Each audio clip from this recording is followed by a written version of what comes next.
challenge of the Chinese Communist Party and the threat that it poses to the United States and our allies is of critical importance to us right now. I think in the long term, in terms of American security policy, China is going to be a much more powerful country than Russia. There's no country that presents a broader, more comprehensive threat to America's innovation, to our economic security, and to our democratic ideas than China does. I believe we've got to live in reality. Communist China, it wants to control the entire world, including Americans. Let's be clear, the Chinese Communist Party is a Marxist-Leninist organization. The party General Secretary Xi Jinping sees himself as Joseph Stalin's successor. China's a longer-term threat, and we need to be very clear-eyed about what they are and what they aren't. They're not our partner. They're never going to be our partner under the existing leadership team. Under President Xi's rule, the Chinese Communist Party is heading even faster and further in the wrong direction. More internal repression, more predatory economic practices, more heavy-handedness, and most concerning for me, a more aggressive military posture. For China, success is a zero-sum game. China is going to eat our lunch? Come on, man. I mean, they're not bad folks, but guess what? They're not a competition for us. On the surface, that's a really puzzling thing to say. Joe Biden's saying China is not really a threat. China is America's chief rival on the global stage, and nobody should know that better than Joe Biden. I mean, during the Obama-Biden administration, they actually recalibrated foreign policy to contain China. It was called the pivot. China has never loomed larger in our lives. Think about it. The economy, trade, espionage, now COVID-19. China has said openly that they want to supplant us as the world's superpower. But Joe Biden talks about China differently. China is not our enemy. Not a problem. What are we worried about? Come on, man. He doesn't see them as a threat. And I believe then what I believe now, that a rising China is a positive development.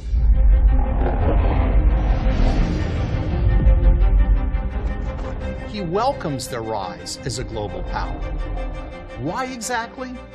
Perhaps it's personal. Perhaps it's about his family. Perhaps it's about the money.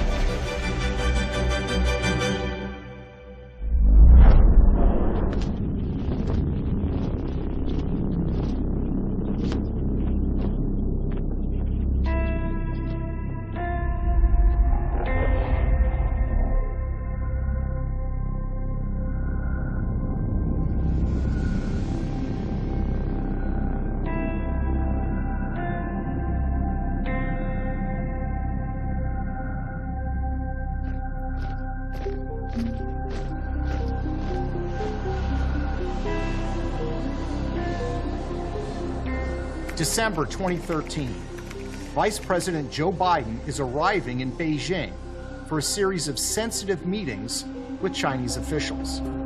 The Chinese give him the red carpet treatment, literally. But also along for the trip, Joe Biden's son, Hunter Biden. During the visit, Joe Biden meets with Chinese Vice Premier Li and with President Xi. A 2013 trip to China getting new attention this morning, not for what Joe Biden did, but for who he brought with him. And what was Hunter Biden doing? We're not sure. He doesn't appear in many pictures of the official festivities. But what we do know is this. 10 days after father and son returned to the United States, Hunter Biden's small investment firm announced a $1 billion private equity deal with the Chinese government. And where did the capital come from for this deal? From the Chinese government itself.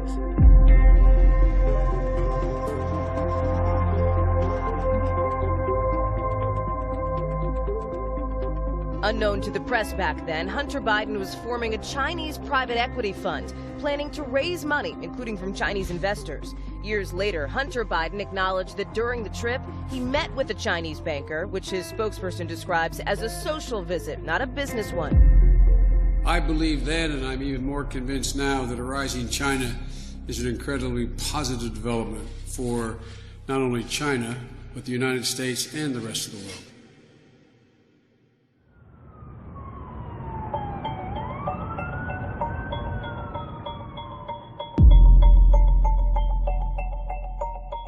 Hunter's small firm got a deal that no one else had in China.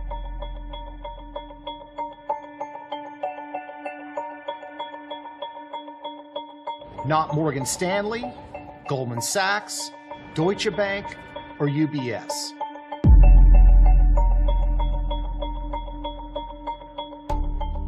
And are you vulnerable on this issue at all because of your son's business dealings in China?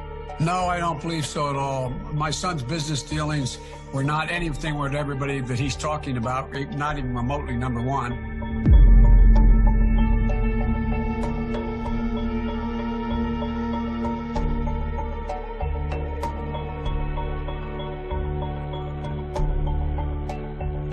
What's interesting is Hunter Biden had no real background in China, in finance, or private equity. In fact, Hunter had what might be called a spotty resume. A couple of youthful jobs, owing directly to his father's influence. He was once made a director of Amtrak based on the fact that he'd ridden on trains. He'd been addicted to crack cocaine, had an unsettled domestic life, and a brief attempt at a naval career ended with a discharge over drug use.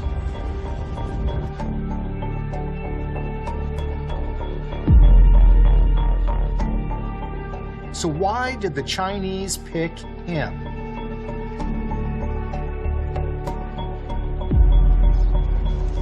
Spring 2017.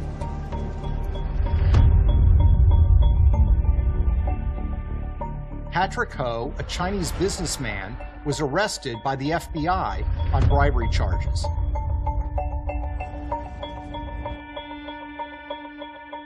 He worked for a Chinese energy company with close ties to the Chinese military.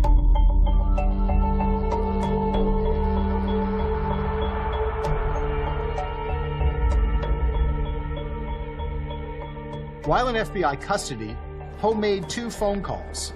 One of those, strangely, is to James Biden, Joe Biden's brother. Why did this man call the brother of the vice president? He was looking for Hunter.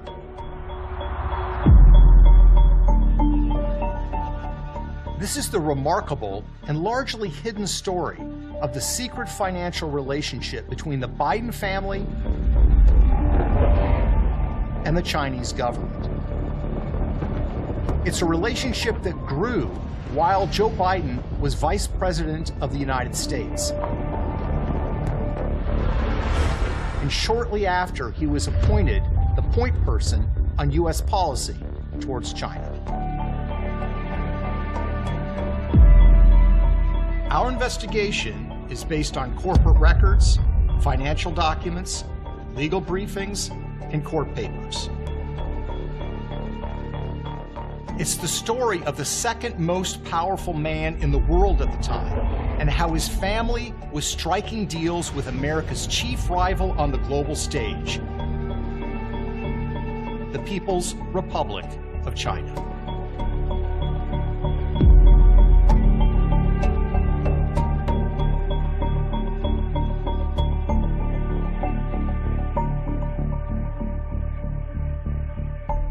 And it's a story that has been largely never told. A rising China is a positive development, not only for the people of China, but for the United States and the world as a whole.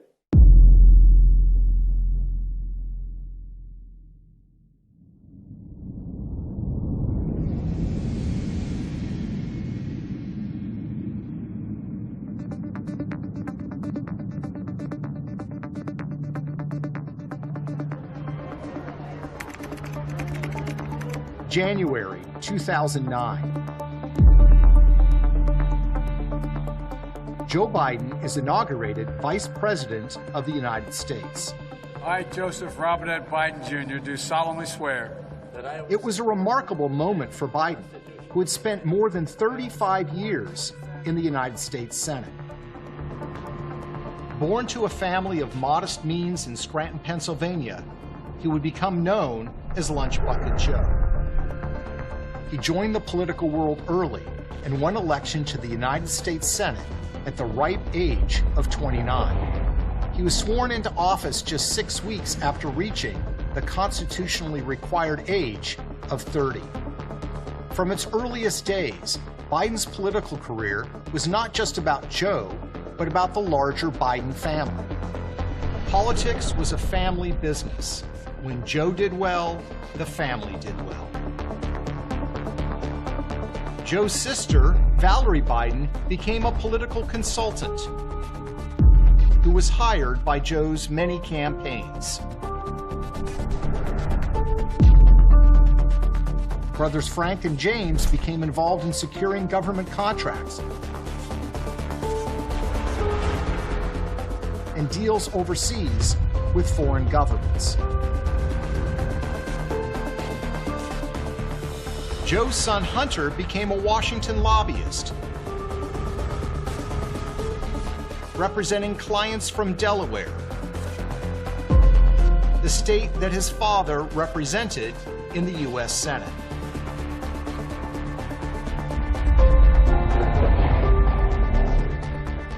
When Joe Biden was elevated to the vice presidency, the family's ambitions grew accordingly. Now the world was a business opportunity, and the Biden family was looking for deals, including with foreign governments. Just months after Joe Biden was inaugurated vice president, his son Hunter Biden formed a company called Rosemont Seneca Partners.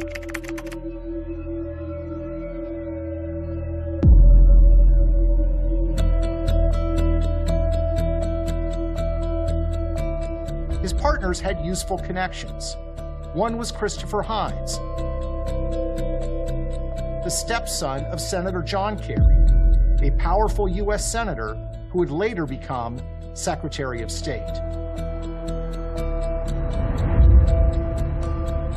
The other partner was Devin Archer, a friend of Hines.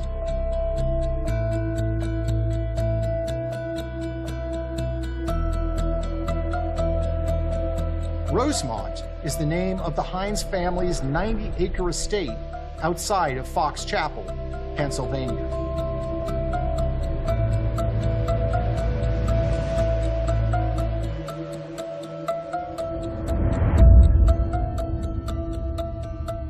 Rosemont Seneca, the new investment firm, opened an office in Georgetown, just 2 miles from the White House.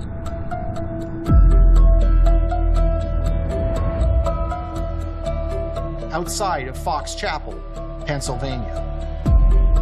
One of Hunter Biden's big scores was a controversial deal he landed in the troubled nation of Ukraine. In 2014, the Ukrainian government fell, and Joe Biden became America's point man for the troubled country.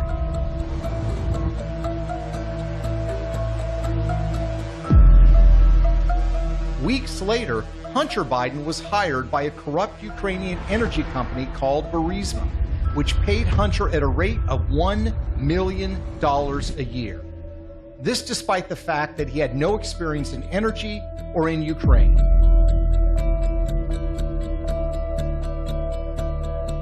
If your last name wasn't Biden, do you think you would have been asked to be on the board of Burisma? I don't know. Probably not. Hunter landed on the Burisma board, as did his partner, Devin Archer. Hunter's ventures in Ukraine would later pose troubling questions of conflict of interest for his father, Joe. I will support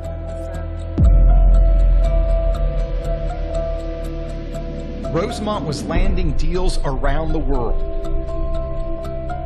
But the big prize was China, with its booming economy and staggering growth. It's also an economy where relationships are key, especially with the Chinese government.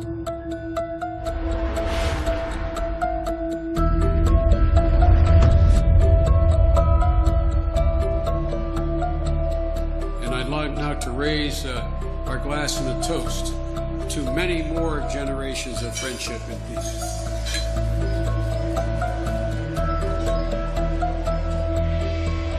Hunter Biden began meeting with Chinese government officials at the highest levels of power.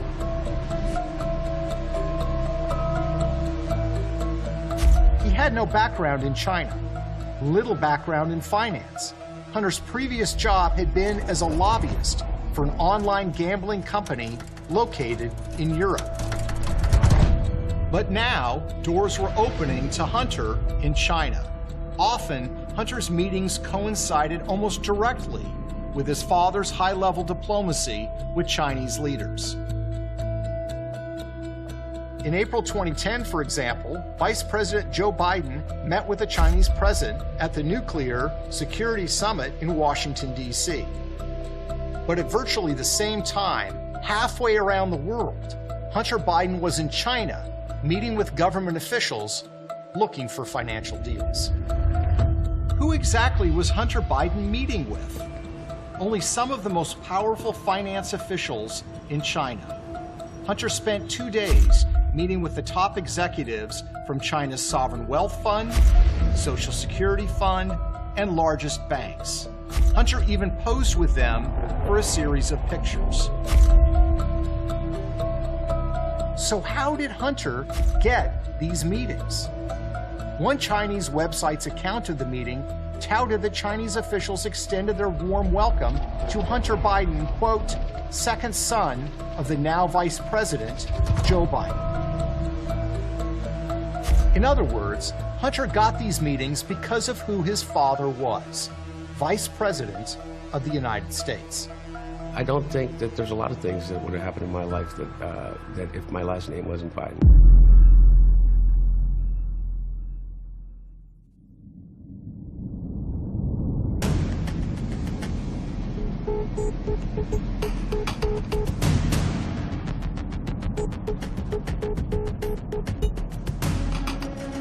Vice President Joe Biden, with one eye towards a possible 2016 bid, is getting the chance to flex his international muscle power in Asia. That brings us back to 2013, when Joe Biden arrived in Beijing with a full agenda. Among the highly sensitive issues to press with his hosts, Chinese cyber attacks, the theft of American intellectual property, trade issues, national security, China's claims over the South China Sea. Hunter Biden was also on board. He joined his father the next morning for a meeting with the U.S.-China Business Council, and then Joe Biden was off to a meeting with Vice President Li. Just where Hunter Biden spent the rest of his time on the trip remains largely a mystery. But we do know this. Hunter later admitted that he introduced his father to a Chinese official on this trip who was involved with Hunter's budding business ventures.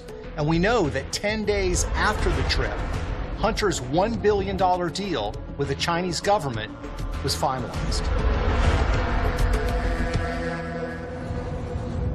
Hunter and his Chinese partners established a private investment fund they would call Bohai Harvest.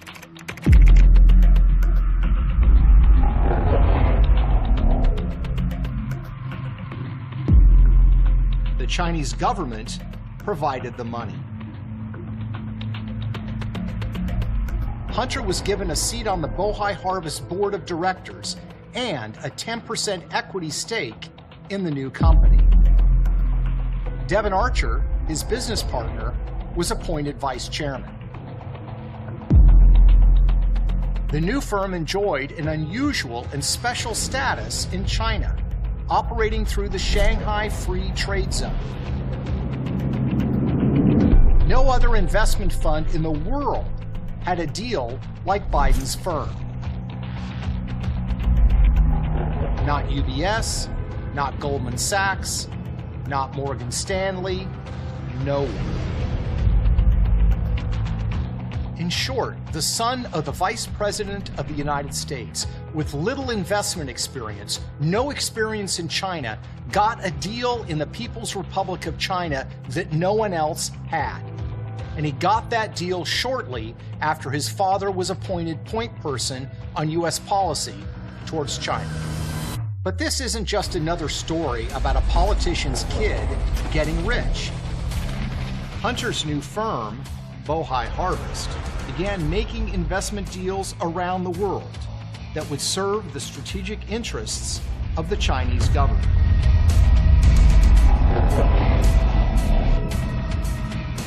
And that's what makes this deal so troubling. That's a bold thing to say, but it's true. This new firm started making investment deals that would serve the strategic interests of the Chinese military.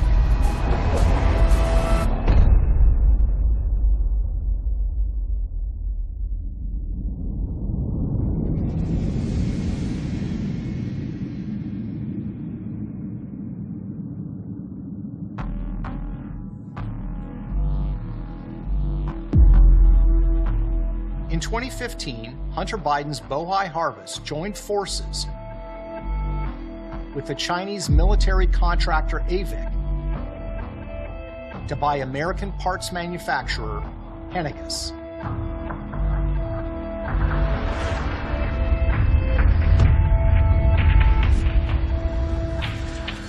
Henniges' technology is considered dual use, meaning it can be used for commercial and military purposes. And deals like these require approval of the highest levels of the federal government. Hunter Biden's partner in the Henniges deal, the Chinese aviation giant AVIC, was notorious for its history of stealing U.S. military technologies to build their own fighter jets and drones. But in September 2015, AVIC bought 51% of Henniges.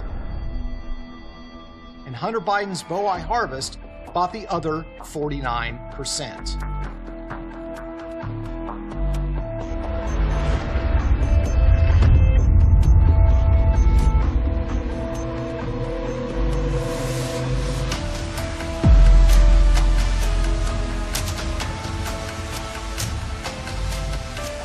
And yes, the Obama administration did indeed approve it. Hunter's firm, Bohai Harvest, also invested in military surveillance technology that the Chinese government would use to monitor and control the population in their own country. The company was called Face++. There are a number of American investors that also stand to profit from this mass surveillance that are also invested in Face++, one of whom is Hunter Biden, the son of former Vice President Joe Biden. Bohai Harvest also helped China in its competition with the United States over so-called rare earth minerals. A Chinese government-run firm called China Molybdenum produces rare earth minerals around the world, competing with Western firms for mining access. And the company does not hide the fact that its work has direct military applications. The company's 2015 annual report, for example, declares that molybdenum is used to produce sensitive military technologies.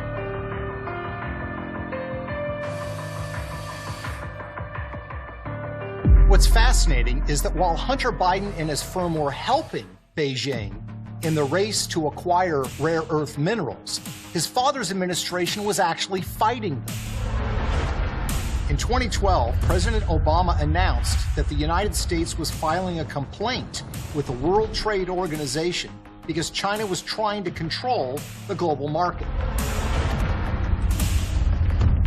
In 2014, the World Trade Organization agreed that China was trying to do so. Yet, 2 years later, Hunter's firm joined with China Molybdenum and announced that together they were buying more than half of one of the largest copper mines in the world.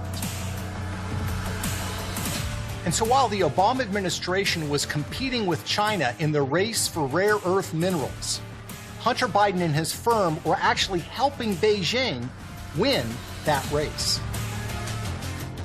But there was an even more troubling deal. In December 2014, Hunter's firm became an anchor investor in a company called China General Nuclear, or CGN. CGN had been wholly owned by the Chinese government, but it was now selling off a minority stake to a favored investor.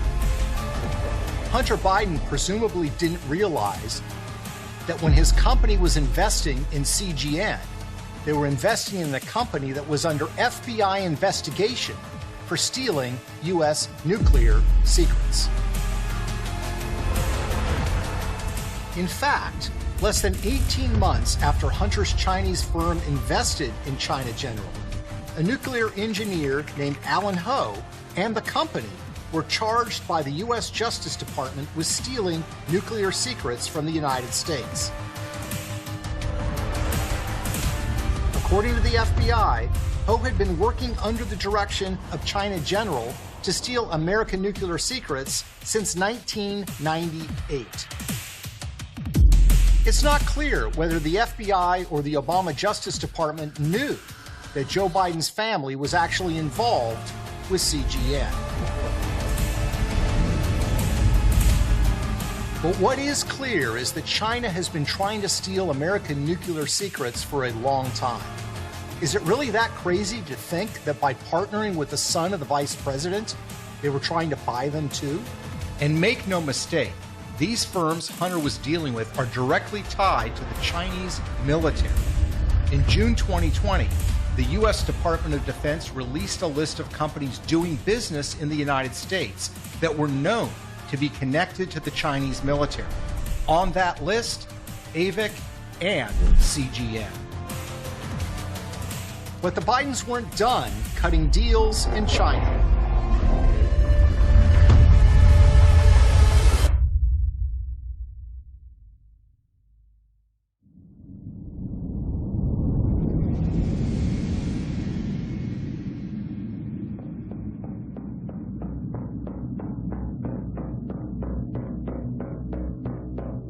Joe doing diplomacy with the Chinese government, and Hunter kept finding himself in the middle of more business acquisitions, also with the Chinese government. A confident China was on the march, asserting its power and flexing its muscles. China had promised the world that it wasn't going to militarize the area, but they went ahead and did so anyway. The Chinese aggression was aimed at America, too.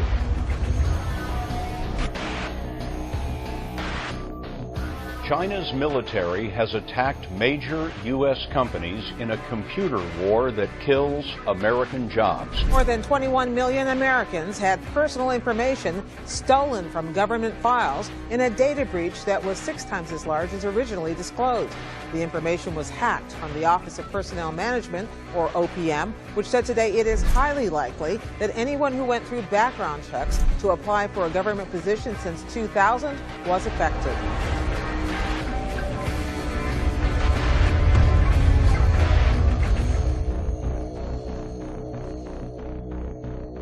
Think about that. The Chinese government had hacked an American government website and taken information from millions of American government workers. Highly sensitive private information.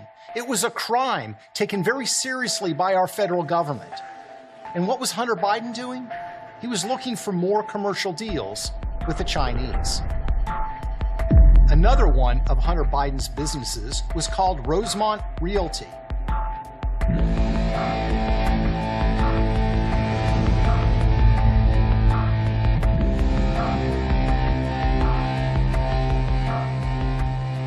co-founded with Devon Archer, who is the chairman of the firm. Just like his investment firm, Hunter Biden had no background in commercial real estate. But that didn't stop him from getting a seat at some of the biggest tables around the world. Who was Rosemont Realty negotiating with? That would be a company called Gemini, a former subsidiary of a Chinese state-owned company with close ties to the Chinese military. Rosemont Realty certainly played up the Biden connection in the material they provided to possible investors. In a company prospectus from Rosemont marked confidential, they noted that it was a key consideration that Hunter Biden, son of Vice President Biden, is on the advisory board. In August 2015, an eye-popping multi-billion-dollar deal was announced. The Chinese company Gemini was buying a 75% stake in Hunter Biden's company, Rosemont.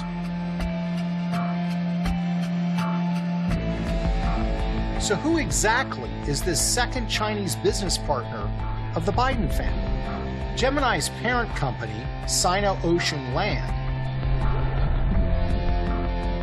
is actually run out of the headquarters of the China Overseas Shipping Company, COSCO, which is called the fifth arm of the Chinese Navy. So you have two big deals between the Biden family and the Chinese government, or Chinese government-linked firms, in the years following Joe Biden's appointment as the point person on U.S. policy towards China. But there was still more business to be done. Hunter and his business partner, Devon Archer, began working with yet another firm, this one called Burnham Asset Management. Out of an office in New York City, they worked to line up more deals with Chinese companies, many of them mysterious and with murky ties to the Chinese government. One of the companies was called Kirin Global Enterprise Limited, a mysterious investment vehicle run by Larry Li and Guo Jinfeng. Very little is known about Kirin other than the fact that they invest heavily in mainland Chinese infrastructure. Another Chinese firm the Bidens wanted to partner with is called Harvest Global Investments.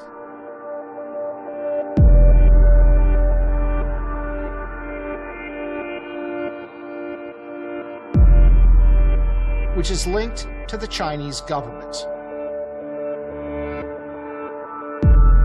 How much money did the Biden family make from these deals? How deep do their ties to the Chinese government run?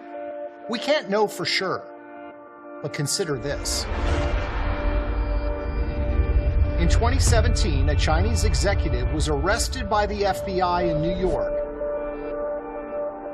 on charges of money laundering and violating the Foreign Corrupt Practices Act.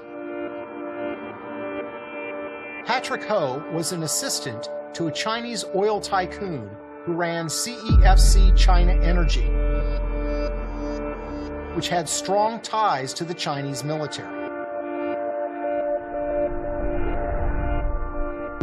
When Ho was arrested, one of the first calls he made was to James Biden, Joe's brother. When asked by the New York Times about the call, James Biden says that Ho was actually calling to get Hunter Biden's phone number. Patrick Ho was charged and convicted and went to jail for those charges. Why exactly was he calling Hunter Biden? What sort of help was he expecting? We don't know the answers to those questions. But what we do know is that the Bidens have cultivated very close relationships with members of the Chinese elite, and some of those relationships would be very hard to defend.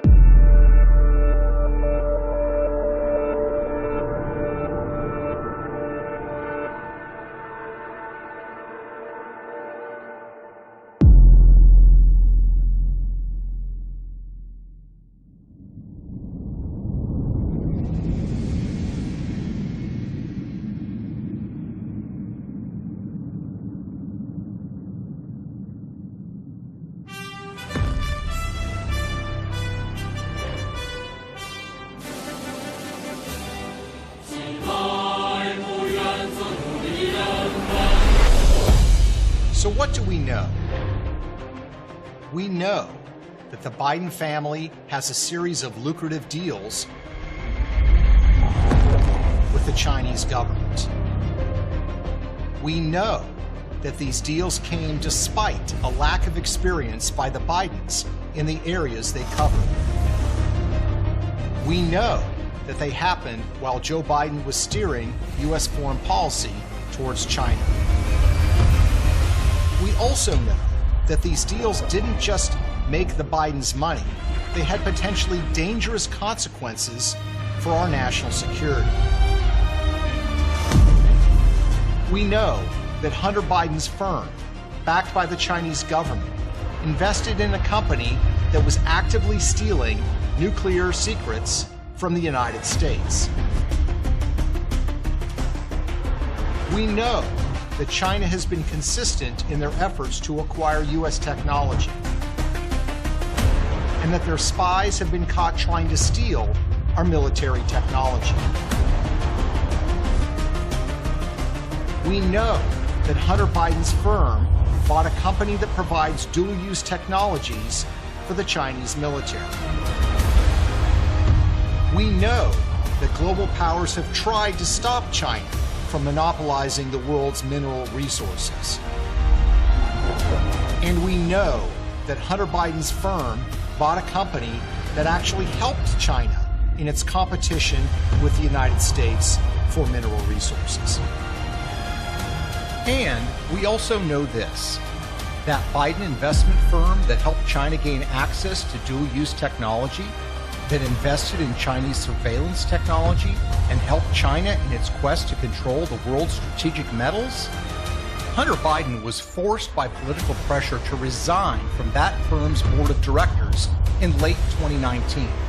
But Hunter quietly maintains an ownership stake in the firm, a stake worth millions of dollars, and stands to be worth even more as its China partnership prospers.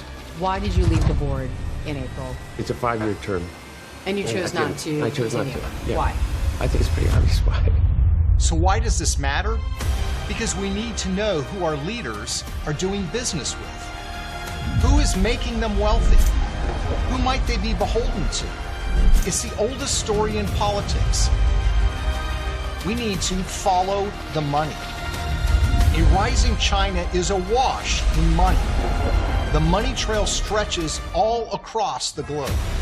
And some of those trails lead straight to one of America's most prominent political families, headed by a man who calls himself Lunch Bucket Joe.